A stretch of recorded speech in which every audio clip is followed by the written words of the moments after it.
வணக்கம் யூடியூப் நண்பர்களே, ஒரு சின்ன அப்டேட் வீடியோ தான். ஸோ இதில் வந்து பார்த்தீங்கன்னா இது வந்து லேசர் ஸ்பாட் பண்ணியிருக்காங்க. ஸோ பார்த்தீங்கன்னாலே தெரியும், ஜஸ்ட் 4 டாட் தான் இருக்குது பாருங்கள்.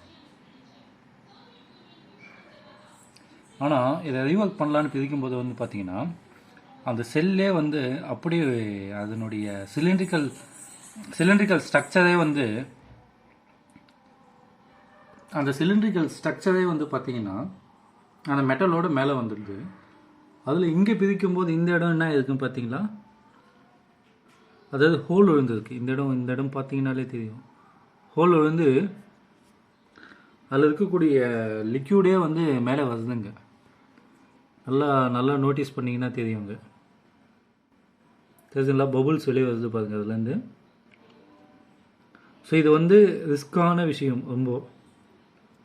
என்ன அப்படின்னு வந்து பார்த்திங்கன்னா, ஸோ இந்த மாதிரி பேட்ரி பேக் வந்ததுன்னா, ஸோ இப்போ இதில் வந்து பார்த்திங்கன்னா இந்த குரூப் தான் வந்து டேமேஜ் ஆகிருக்கு, வாட்டர் டேமேஜ். ஆனால் வந்து பார்த்திங்கன்னா இந்த ஹோல் பேக்குமே மாற்றணும், இல்லைன்னா இதை வந்து ரீவொர்க் பண்ண முடியாது. ஸோ ரீவொர்க் பண்ணும்போது இந்த மாதிரி டேமேஜ் ஆகிடுச்சு அப்படின்னா இது வந்து ஃபயர் உண்டாகிறதுக்கு உண்டான வாய்ப்புகள் ரொம்ப ரொம்ப அதிகம். அந்த ஹோல் நல்லா தெரிஞ்சு பாருங்கள், உள்ளே இருக்கக்கூடிய அந்த மெட்டலே வந்து ஹோல் ஆகிட்டு இருக்குங்க. ஸோ இது வந்து பார்த்திங்கன்னா கஸ்டமருக்கு வந்து அப்டேட் பண்ணோம் இந்த நியூஸை. சரி, அதை அப்படியே உங்களுக்கும் சொல்லலாம் அப்படின்றதுக்காக தான் இந்த வீடியோ பிடிச்சிருந்தால் லைக் பண்ணுங்கள், கமெண்ட் பண்ணுங்கள். அடுத்த வீடியோவில் சந்திக்கலாம். Thank you friends.